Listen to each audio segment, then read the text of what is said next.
Hey everyone! So I want to go through some important things in the art room right now with you.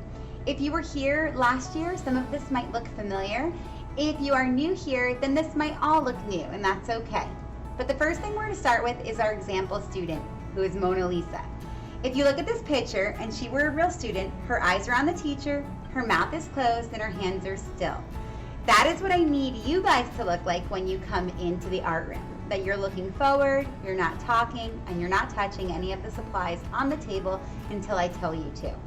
If I need to get you quiet during class when you're working and able to talk, I will say, Mona, and you guys will reply, Lisa, and at that point you are quiet and waiting to hear what I need to tell you. Our rules are very simple. They are very similar as well to probably rules that you have had in other classes or even in your homeroom. Listen and follow direction, safely use art supplies, respect everything, keep your body to yourself, clean up, and always try your best. Every table in the art room may at some point have a job from the job chart.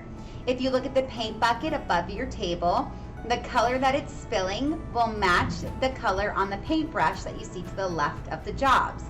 These are the jobs that you could have.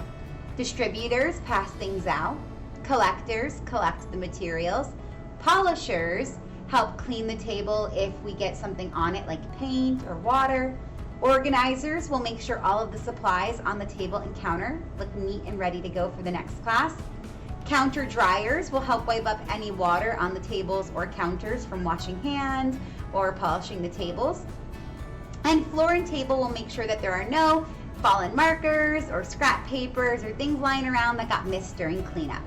If you come in and only see 2 paintbrushes up there and not all 6, then that means that maybe only 2 tables have jobs that day.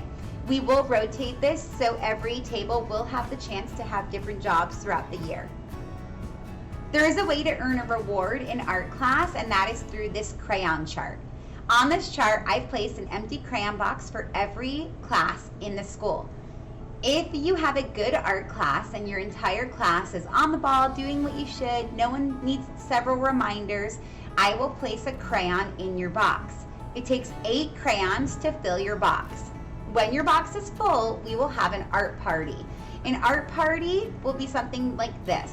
We will put different things out at each table, maybe shaving cream or paint, Play-Doh, beading at one table, or magnet tiles. And you can pick where you want to go. We'll rotate. You'll have a chance to be with friends that you don't normally sit with, and you'll get to choose what activities you participate in that day. The maker space, which you might see over by the windows, is an area where there are a few different options for things to do when you finish early. Things like reading or free drawing. There are bins full of different building supplies like magnet tiles or things like kinetic sand and Play-Doh. When the makerspace is open, I will tell you that, okay? And if I don't tell you that, then it's not open. This will be for times where some people may finish a project and others are still working. So with that said, let's talk about what we're actually doing today. And that involves an artist named Jen Stark. On the right, you'll notice this drippy sort of rainbow mural. A mural is a big piece of art on a wall, and that mural is hanging up in a school. That is similar to what we're going to do to hang up in our school. And it's going to be based off of the building you see on the left side, which Jen Stark painted.